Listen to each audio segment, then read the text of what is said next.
Welcome. All right, so welcome. Thank you for joining us today for Unit 3, focusing on the assessment system, Grade 1. As Nadia stated, my name is Isis, and I am a professional learning specialist with Amplify, and I'll be your facilitator for today. So just a couple of norms that we like to make sure we're very clear on. If you are not speaking or participating, please leave your microphone on mute so that we can eliminate background noise. If you have a question or a comment that you would like to share, please feel free to drop it in the chat. You may want to have a note catcher present so that you can jot down any key ideas or information that you hear that you want to make sure you remember. And then, of course, as always, engage at your own level of comfort, but the more actively we both participate together, the better it is. For today's webinar, you may want to have two windows open, one where you can see my presentation and one where you can log into the Amplify Science platform.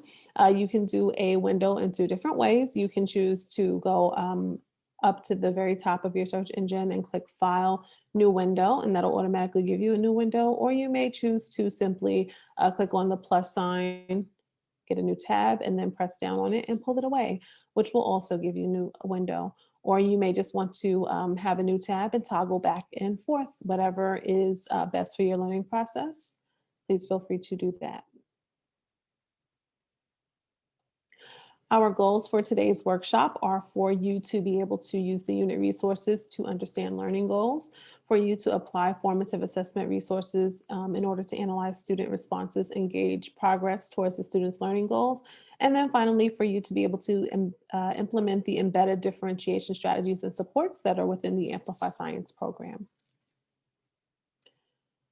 Now we'll take a look at our day. So of course, we'll begin by framing the day with welcome and introductions, as well as an anticipatory activity. We will then move on into unpacking the progress build. From there, we'll transition into an exemplar assessment experience, move into deconstructing and on-the-fly assessment, differentiation and other supports, and then of course, close out and reflect on today's session. So let's begin with the anticipatory activity. I am going to drop this Jamboard into the chat. You all should be able to have access, but should you run into an issue with the Jamboard, no worries, just feel free to drop your response in the chat. So what we want you to think about in this anticipatory activity is basically what is your definition of a formative assessment? And what are some of the different strategies that you use in order to assess your students formatively in a remote setting? So if you could just take a moment to reflect on those things. Again, I dropped the Jamboard in the chat, so you can feel free to fill it out in the Jamboard. But if you're finding that you're having issues accessing that Jamboard, please feel free to share your response in the chat. Let's take about 3 minutes to do that.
All right, we have about 1 more minute.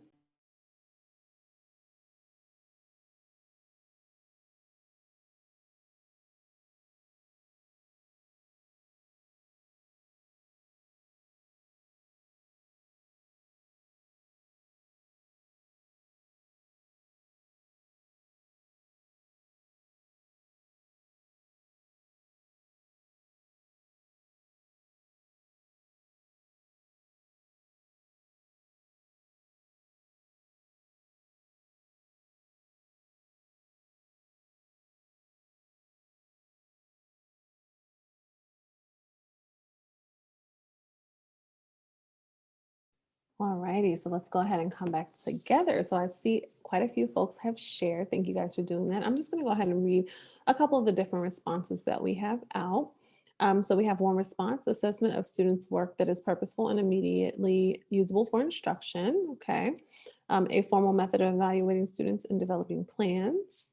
A formative assessment is an ongoing assessment to obtain student knowledge. It can be done through quizzes, questioning, short answers, exit tickets, etc. Formative assessment is any information you can collect to help you inform instruction. It can be answering questions, written responses like on Pear Deck or Padlet. So thank you guys for sharing that. It's really good to hear what your personal definition for formative assessments are and to see how you can compare those against Amplify Science's formative assessments. Okay.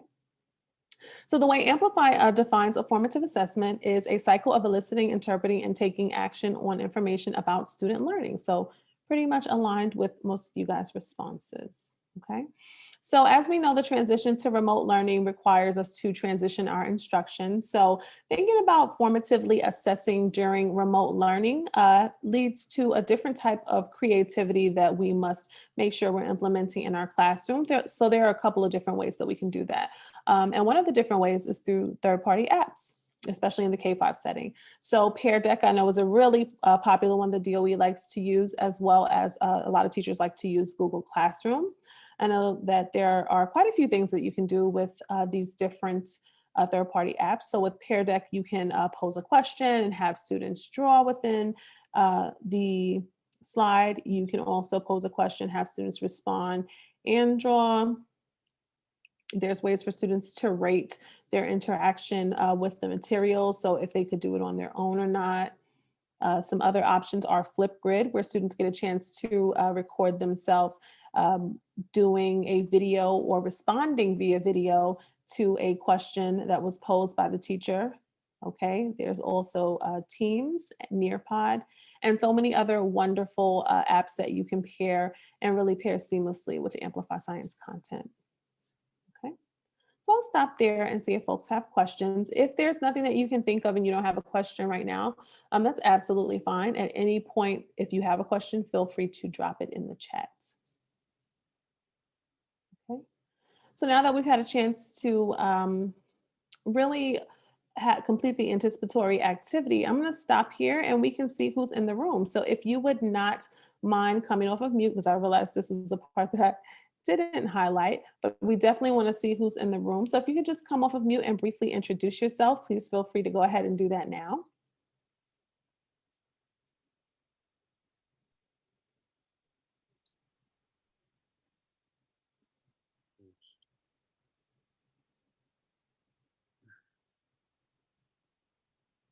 Okay, anyone can start.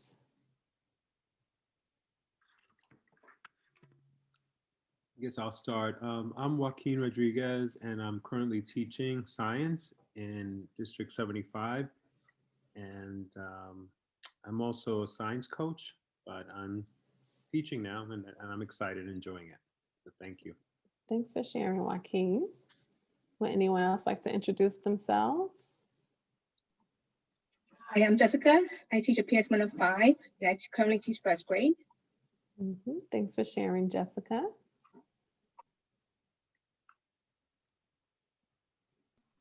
My name is Nadira. I teach at PS 306 and I usually teach first and second grade.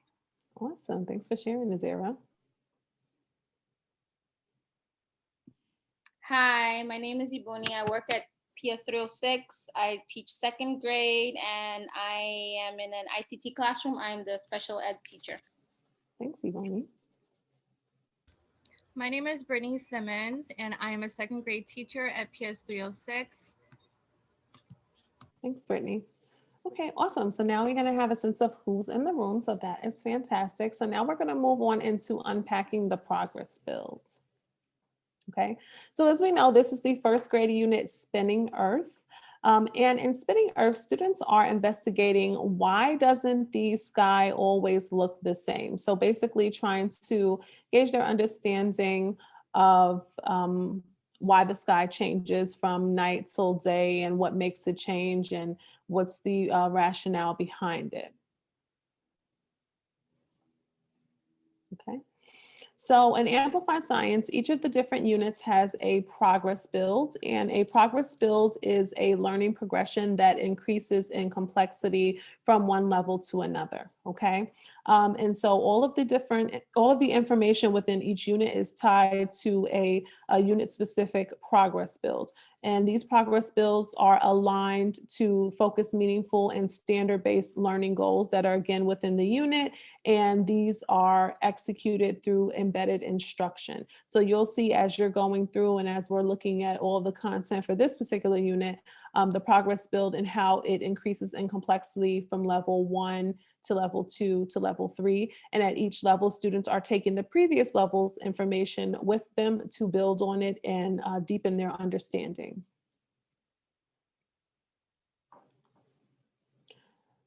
So on this slide, you can see a complete visual of the Amplify Science assessment system.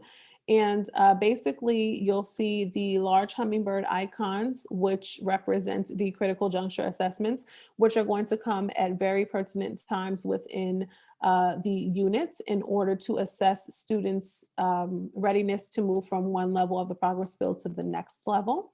The small hummingbird icons represent the on-the-fly assessments, which are the most frequently occurring assessment and occur throughout each level of the progress build and really are able to give you an idea of how students are doing as you're going along teaching. So they're like little check-ins to see if you should continue with your instruction or stop and go back and provide an intervention for a student that may need more support.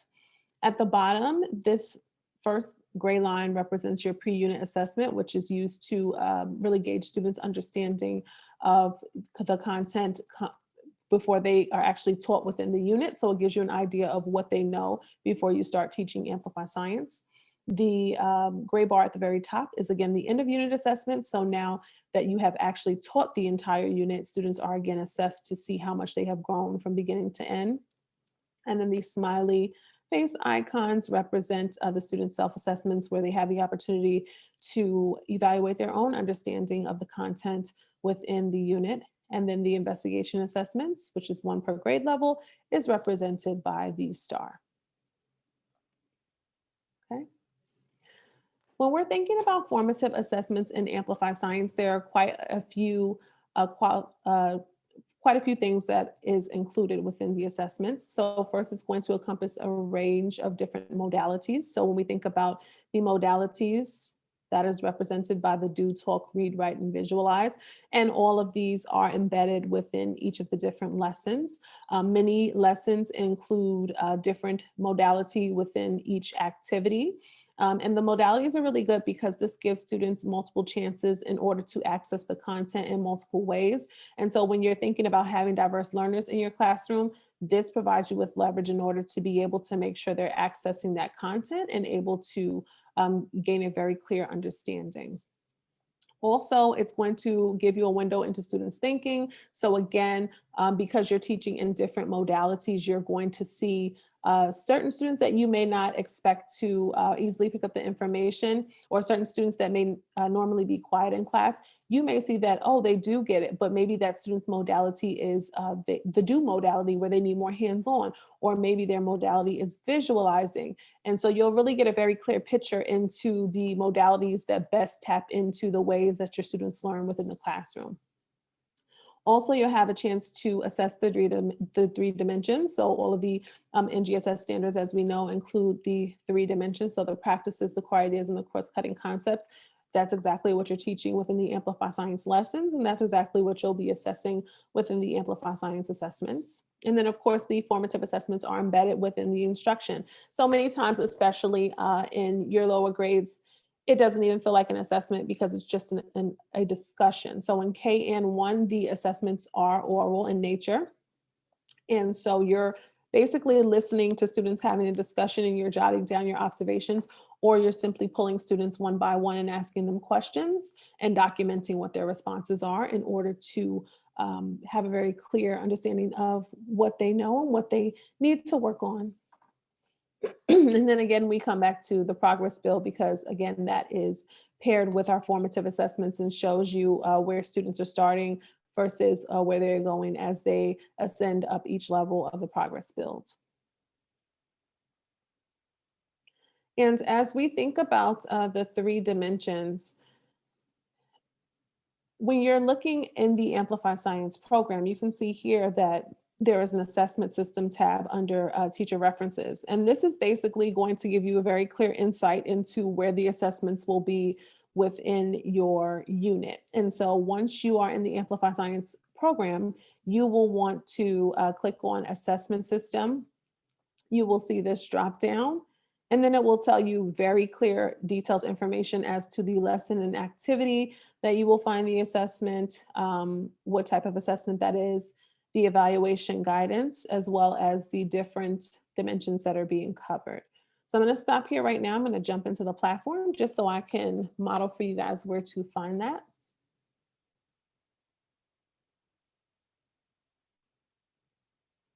Okay, so once I am in Amplify Science, I'm just going to go to first grade. I'm going to click on Spinning Earth. And once I click on Spinning Earth, now this resource will be found at the unit level. So I'm going to click Jump Down to Unit Guide.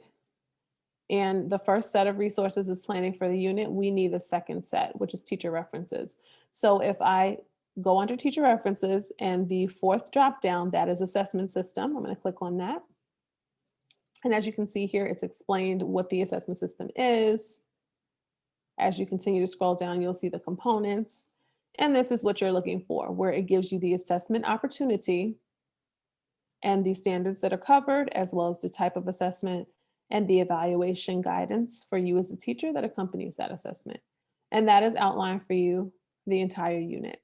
So really, this is a very valuable tool because it gives you a heads up on the assessments that are coming in the unit so you can plan it out as you are implementing your instruction. Okay, so I just wanted to make sure everyone was clear on where to find that resource. All right. So thinking about the progress build, we're going to take a moment now to look at this unit's progress build. And then we can collaborate on the graphic that you see in front of you. So first, I'm going to go back to learning.amplify.com. Okay. And we're at the unit level already, so that's perfect. If I scroll down to planning for the unit, I am going to click on progress build, which is the 3rd drop down. And once I do that, I am presented with this unit's progress build and the prior knowledge or preconceptions that students may come to the unit having, as well as outlines of each level of the progress build and a detailed description, okay? And you can open in printable format so that it's larger and much easier for you to see. So what I want you guys to do is take a moment and you're going to look at and read over this progress build. So let's take about 5 minutes to look at the progress build. And once you feel like you have a really good understanding of the information that is there, I want you guys to jump into the document that I'm about to drop into the chat and start to fill it in collaboratively, okay? So you are, again, going to take a look at the progress build first. And then once you have done that, you're going to jump into the chat and you're going to begin to fill out the document that's in the chat, okay, on the first slide. And I will put it within here just so you guys can see what that doc looks like.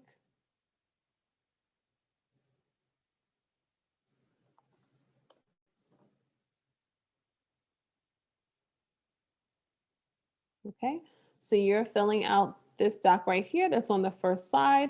And again, you'll just be filling out each of the different levels and looking at the questions in order to answer those, okay? So let's take about 8 minutes total. We'll do 5 looking at the progress build and making sure you have understanding of the content. And then we'll take about 3 to fill this out since it's quite a few folks in here today. Everyone can just take a different section, okay? So it is now 3:25. I'm going to go ahead and give you guys 8 minutes. So we'll come back together at 3:33 and then discuss what you filled out in this graphic organizer. Okay. If you have any questions in between time, feel free to drop it in the chat or message me.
I see folks have already started filling in the organizer. Awesome. If you haven't, please feel free to jump in. We have about 2 minutes remaining until we come back together.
All righty, so let's go ahead and come back together. I'm going to share what I see on the screen. So thank you for those of you that jumped in to input information into the graphic organizer. So let's just start at the bottom, and then the ones that are not filled in, we can just kind of answer some of those on the spot and see what you guys think. So at level 1 of the progress build, students are understanding the sun is visible in the daytime, stars are visible in the nighttime.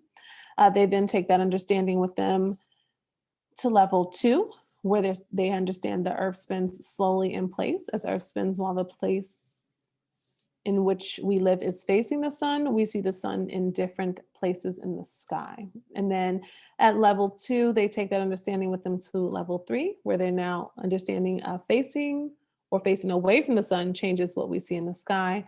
And then of course at level 4, students understand that the earth spins continuously, okay? So let me see if I can just drop that one in there. All right. Okay, so perfect. So that is each level of the progress build and basically how one level is building on the other. So the very first question, what new ideas are added in level 2? How do the new ideas build on and connect to level 1? The idea of Earth's shape and people's position on it. So awesome. So yeah, so students have to understand that, you know, the shape, the things that they see matters depending on the way that they're facing. And then what new ideas, basically the same question. So from level 2 to level 3, what new ideas do students have? So at level 2, of course, they learn about the earth spinning. And then at level 3, they learn about positioning, mattering, and then the same. So you can see at each level pretty much how the students are taking the information from the previous level and adding on to it at the next level. And so that does really highlight why it's so important that students have a very clear understanding at one level before, of course, moving on to the next level, because we don't want them to have learning gaps. So we need to make sure they have that very clear understanding at one level before moving on to the next. So thank you guys for taking the time to fill that out. So I'll stop here and see if folks have questions.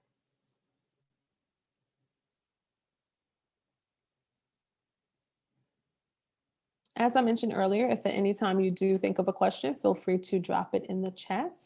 So now we're going to move on to an assessment experience. All right, so now we're going to just look at one of the activities that has an embedded assessment in it and see basically a walkthrough of that. And so this is lesson 1.2 after sunset. It's approximately 15 minutes. And basically, we're going to be looking at a particular book the students will look at. Okay, so the book is titled After Sunset, and this is basically what you would say to your students. So today we will read a book about two kids who observe the sky just like we did. They make their observations when it is nighttime after sunset. This book is called After Sunset. What do you notice on the cover of the book? So at this point, students would give you some of their findings by looking at the cover. Okay, then you move on into telling them one of the skills that readers use in order to learn about books, and that's basically predictions. And the teacher goes into an explanation of what a prediction is. And then as the students understand what a prediction is and make their own predictions, then of course, as the teacher has them read the book, then they can check if those predictions were accurate. All right, then you move back and you let students know that you are going to use what you know in order to, excuse me, predict what the kids will observe after sunset. So again, you're modeling this portion for your students, okay? Then the teacher would read this page aloud.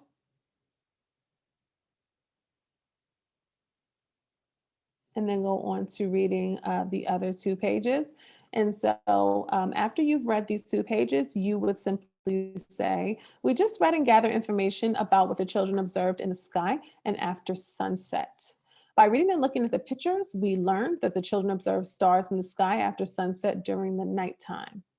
I predicted, so now you're going to share your prediction with the students, that the children would observe stars in the sky during the nighttime. My prediction matches what we just read. The children did observe stars in the nighttime.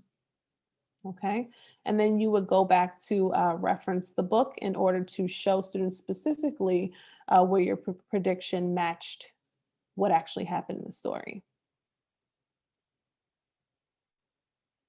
Okay, and so then the teacher reads these two pages 6 and 7 aloud, and then just again, you're guiding students through the book. Now I can use what I know to make a prediction about what the children will observe in the sky.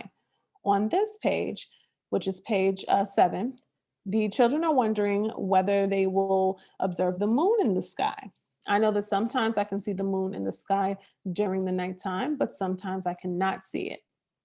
So again, you're walking students through this activity of, not only using the skill of prediction, but then actually digging deeply into the book and pairing their prior knowledge with what they are seeing in the book and how both of those things really can relate to one another and help them make sense of the text and make sense of the predictions that they make in order to see whether or not they're accurate. Okay. So as you continue to go through, again, you're just reading and referencing what you see taking place in the book with the characters in the story.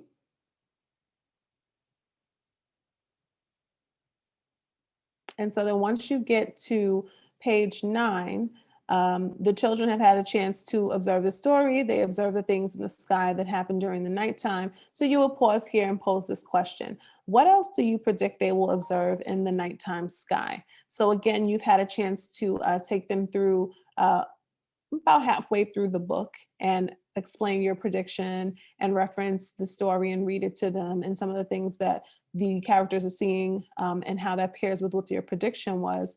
And then you pose this question here so that halfway through the book, they can see if they wanted to make a new prediction or if their prediction from last time still stands from before they read the book.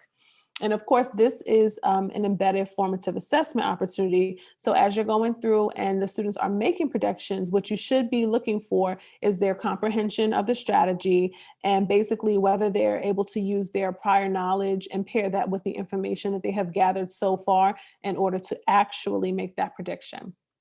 So as you're going through, you want to listen to other discussions and jot down what you're hearing students say. And so as you're listening, if you're not seeing the students have a very good understanding of what a prediction is or how to make a prediction, you might provide a little more guidance. So you may do another example of what a prediction is for them, or that may be something that you need to pull students for in small group, and perhaps use the same book or a different book to dig a little bit deeper and be a little bit more explicit with predictions and how to make them. Okay, and so then you go on to read pages 10 through 11 aloud. And as you're reading these, you tell students to remember to observe and listen to see if their predictions match the information in the book. Okay, and then you read these 2 pages.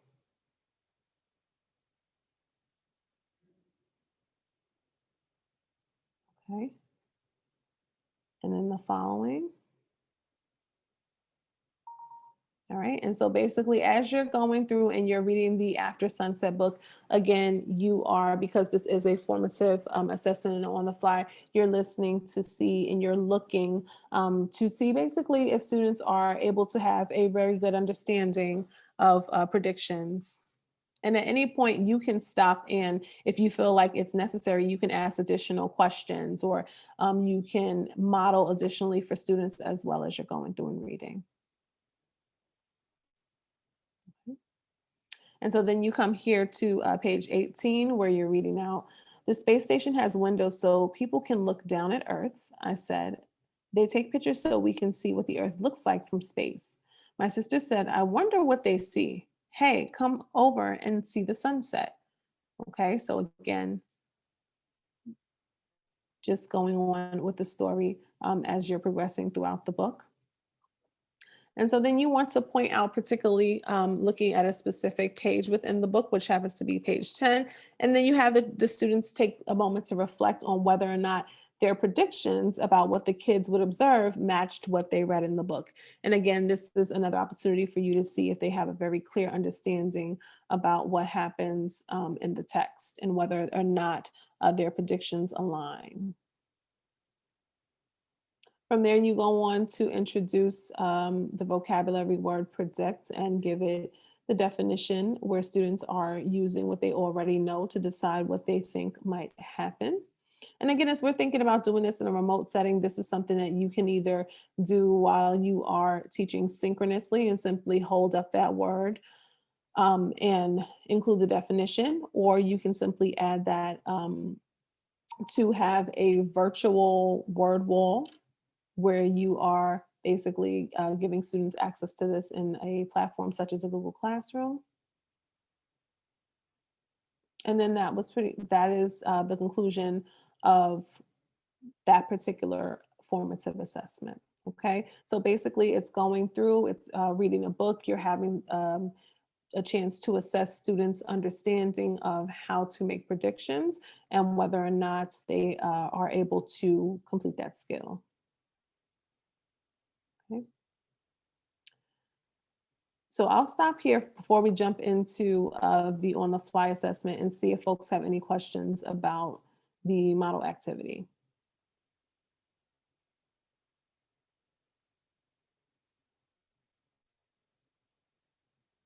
Okay. So now we're going to take a closer look at the embedded formative assessment within this particular unit that we just looked at in the model activity. So it's lesson 1.2 activity 4. So remember earlier I was telling you what you were looking for and what to do if you don't see that. So I showed you guys where to locate all of the different assessments. I'm going to go back there now so we can just see where to find that together once again. So when you're at the unit level, if you want to access the different assessments in the unit, you are simply going to scroll down at the unit level. You are going to go to Embedded Formative Assessments, which is the second to last tab under Teacher References right here. And when you click on it, you are going to see all the assessments that are embedded within the curriculum. So if we make this larger so that it's easier to see, this is the assessment that we looked at in the model activity, okay? So it tells us the lesson and activity, where that assessment takes place, the type of assessment, which is on the fly, what students are doing, they're making predictions, and it tells us what to look for. So the predictions is a focal comprehension strategy. So that is what you're looking for. Students are using their prior knowledge as well as the information that is gathered from the text as you were reading it to them in order to make predictions. Okay. And as they're doing that, you also have examples of some of the different things that students may say. So before you actually teach the lesson, you can have some things in mind. Now, should you not see students comprehending this skill of making predictions, then here are some suggestions for what you could do. So you could repeat one or two that were based on students' prior knowledge or experience. You can highlight the way the students use their prior experience with observations of the nighttime sky to make their predictions. Or you could say something like, I heard Eduardo say that he predicted the children in the book would see lights on an airplane in the sky during the nighttime because he had seen lights on an airplane in the sky during the nighttime before. So you could even use other students that clearly have an understanding of the skill in order to highlight, and again, use this as an example to help other students that may not have as deep an understanding for that skill. Okay, so this is where you would go, embedded formative assessments, in order to access the assessment as well as see the look fors and the now whats. Okay. All right, so what I wanted to give you guys a chance to do now, and we don't actually have to enter this into the data collection tool, just thinking about timing, and I want to make sure we have enough time to answer questions at the end. But I would like for you guys to navigate to lesson 1.2 activity 4, as I just showed you how to do. I want you to take a closer look at it and tell me what are some of the main, I want you to pull out the main look fors that you should see as you're going through and administering this assessment. And then I want you guys to pull out the now what, which basically gives you interventions that you can put in place should you not see these things happening. Okay, so again, you're going to lesson 1.2 activity 4. You're going to look at the look for tab and tell me a couple of different things that you should look for as a teacher before administering this assessment. And then you're going to go to the now what tab and tell me what interventions you could put in place to help students that don't have that understanding get back on board. Okay, so let's go ahead and take about 3 minutes. And when you guys are done, we can come back together and share out some of the look fors and now what's that you found as you went and looked a bit more closely at the on the fly assessment.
Let's take about 1 more minute and then we'll come back together and have a couple of folks share out.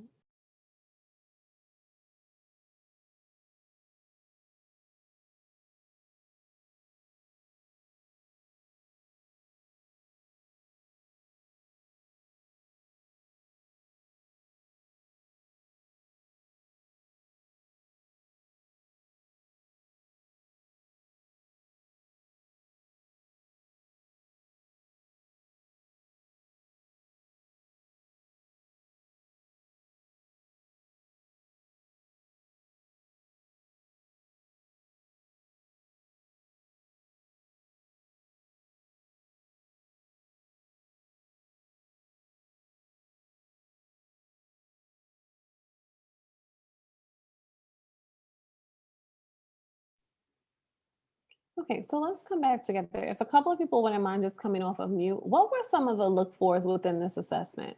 As a teacher is going through and administering this assessment, what is something they should be looking for?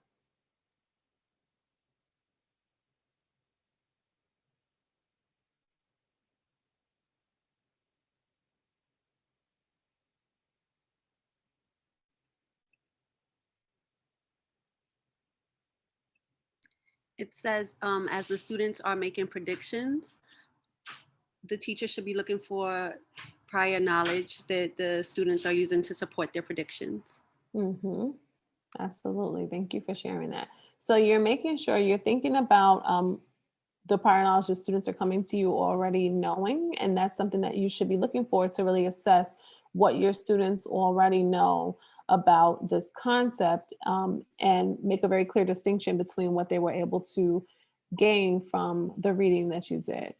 What are some of the interventions you can put in place should you not see what you are expecting to see from the look for? What are some things you guys can put in place in order to get students back on track?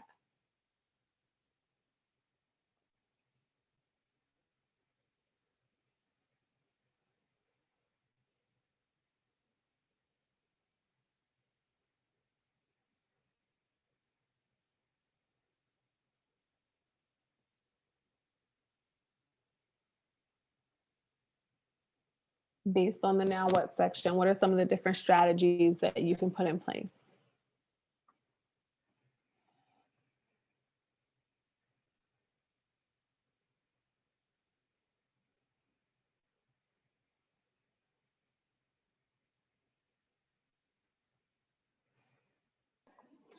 Perhaps maybe you can do a picture walk and introduce some of the vocabulary and some of Mhm. the ideas from the book so the kids can references to it. I think that's a great idea. And so that's just one of the many things that you can do. Like I always tell everyone, like the now what is just there as a suggestion to how you can put interventions in place. But you can definitely feel free to add any of the different practices that you already do as a teacher that may work just as good for your population within your classroom. Okay. So thank you guys for sharing that. So as we see here with the now what's suggested is students share their predictions with the class, repeat one or two that were based on students' prior knowledge or experience, highlight the way that students use their prior knowledge with observations of the nighttime sky to make their predictions. And as I mentioned earlier, you may want to choose one student in particular and use them as an example. Okay. So when you're thinking about capturing data, there's a couple of different ways that you can do it. Of course, you can use whatever template you may have that works for you. But in Amplify, we do have a template that will help guide your planning. And so this one is used to analyze and take action on student data. So of course, as you're situating the assessment on the progress build, you want to notate which level you are assessing on, any notes that you have as you're going through and analyzing the student data. Of course, you want to look at the look for section and refer to your notes that you jotted down as you were observing students. And then of course, which dimension was it? Was it a key concept, a practice, or a course-cutting concept? Which modality was it? So was it do, talk, read, write, or visualize as you were going through? And then of course, when did this take place? When will the intervention take place? Should you need to do that? Okay. as well as how will it take place. So really in this section, you are analyzing the data that you collected and just jotting down the responses that you were hearing and really documenting your experience as you observed. And then for this section, you're going to take action based off of the data that you recorded. So when do you plan on following up in order to get the students back on track? And then of course, how are you going to do that? Is it going to be small group? Is it going to be a one-on-one? Those are the type of things that you would want to jot down. And so on the next slide, this is really going to provide you with an example of what a filled in version of this will look like. So for example, as I'm situating the assessment, this is level 1, where I'm assessing students' understanding. And in level 1, students need to understand that the sun is visible in the daytime and stars are visible in the nighttime. Okay, so as I am going through, I'm seeing that this is lesson 1.2, activity 4. And this is assessing a key concept with the universe and its stars. And the practice that students are working on is obtaining, evaluating, and communicating information. And the cross-cutting concepts for this assessment is patterns. The modality is talk for students. And your look for is a student's ability to make predictions and reference prior knowledge to support those predictions that they make. So now I have very clear information on what I'm looking for, how I'm looking for it, and what I should be able to hear from students. So now I'm going to go into, should I need to take action? When will I do that? I will do it in the moment during breakout rooms. So again, thinking about remote learning, you may not want to do it a whole class. You may break your students into rooms and you decide to go from room to room, listening to their conversations. And so if you hear a misunderstanding, of course, you will want to address that in the moment. And then how will you address it? Keep an eye on certain students and keep them in mind for future lessons when engaging in this sense-making strategy. Okay, so that is one way that basically you can map out the assessment, what you're expected to be able to gain in terms of understanding about the students from the assessment, and should you need to redirect students, how you plan to do that. So as you can see, this helps you map it out very easily. Okay. And I will drop this in the chat a little bit later. So if you guys decide that you want to use this template, you absolutely can. All right, so we pretty much walked through the assessment, so we're not going to do it in great depth. Okay. So thinking about differentiation and other supports, as we know, we all have different class populations, class models, etc. So there are a couple of different ways you can differentiate. You can differentiate, of course, how you teach, what you teach, and how students demonstrate learning. So as we think about Amplify Science, we go back to the do, talk, read, write, visualize, because again, that is multimodal instruction. And that's exactly why we incorporate it and embed it into the curriculum, because it enables you as a teacher to really differentiate how you're teaching through each of the different modalities. And it also allows students to demonstrate their learning differently through each of the different modalities. So let's take a moment and reflect. How do you already utilize these ways in your remote and in-person instructional practice? So how do you differentiate what you teach, how you teach, or how students demonstrate learning currently in your instructional practice? All right, if you want to come off of mute to share, please feel free to do so, or you can simply drop your response in the chat as well.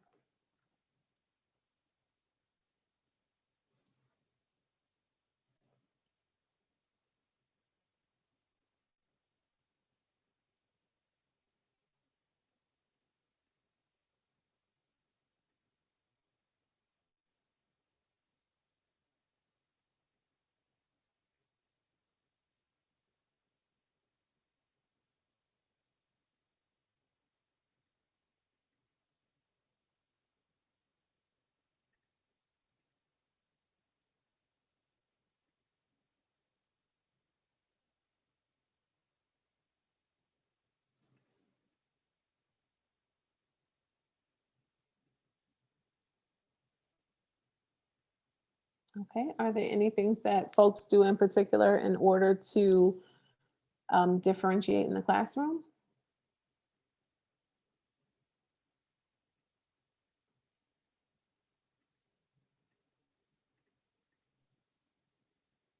Okay. So Joaquin shares, I try to provide students a variety of opportunities for them to share their learning, drawing, movement, etc. Okay. Yeah. So going back to those multiple modalities, right? Because again, every student learns differently. So with them learning differently, they may need different ways to show their understanding. So perfect. And again, as I mentioned earlier, with the Amplify Science already having the multiple modalities embedded, you are already doing these things if you are teaching an Amplify Science lesson. So we did look at this a little bit earlier, but I'll go ahead and reiterate with the differentiation brief. So again, if we're in learning.amplify.com, okay, we'll go back to the unit level, which is spinning Earth, right? We'll click on chapter 1. You'll click on lesson 1.1. And as you see here, all the activities associated with the lesson. On the side are the resources. We're going to click the the third drop down, which is differentiation.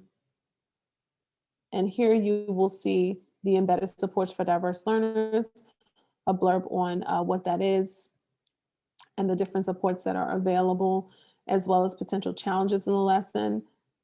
And then, of course, the actual learners and the strategies associated with supporting those learners. So you have one for Ls, for students who need more support, as well as students who need more of a challenge. And as I always say, you may see a specific support under an L student that will be beneficial to a student who needs more support or vice versa. Don't feel that because this falls under a certain group to support that it is just relevant to that group. Many times you can transfer these supports over to other groups as well. So please feel free to do that. And of course, pair this with whatever you are already doing in your classroom that you find works for your diverse learners. But the differentiation tab is definitely where you want to go when you're thinking about incorporating diverse supports for the diverse learners within your classroom. Okay. So the briefs include embedded supports for diverse learners, potential challenges in this lesson, specific differentiation strategies for L students, students who need more support, and students who need more of a challenge. Okay, so just keep that in mind when you're thinking about going and looking for different ways to differentiate within your lessons. Okay. Another resource that you can use when you're thinking about differentiating would be the program guide. So in order to access the program guide, you're going to go back to learning.amplify.com. You're going to click on the upper left-hand corner drop down, which is known as the global navigation menu. And you're going to scroll all the way down until you see program guide. Okay, it has the gray background with a light bulb. And once I click on that, I am going to scroll all the way down to the second to last link, which is access and equity. And once I click on access and equity, I will see a bunch of different links from the drop down. And the third set of links is differentiation strategies. And as you see here, there are strategies for Ls, for students with disabilities, for standard English learners. All of the diverse populations of students, there are strategies here to support them. So if you're finding that you're going to the Amplify Science differentiation support within the lesson and you feel like you need a little bit more or you want to diversify, feel free to also go to the program guide and tap into the differentiation strategies that are also here. Again, you would go to the global navigation menu, you would click on program guide all the way at the bottom. And then once you've done that, you would scroll down to access and equity, and then you will see all of the differentiation supports that are available. Okay.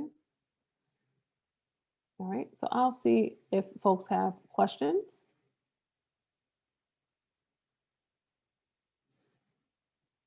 All right. So another thing that I want to make sure that I highlight and you are aware of are the at-home resources, which are basically a suite of remote learning resources available that makes remote instruction a whole lot easier. And so the way that you would access that resource is to go to the program hub and click on it. And once you've done that, this is the screen you will see. You're going to click on remote and hybrid learning resources.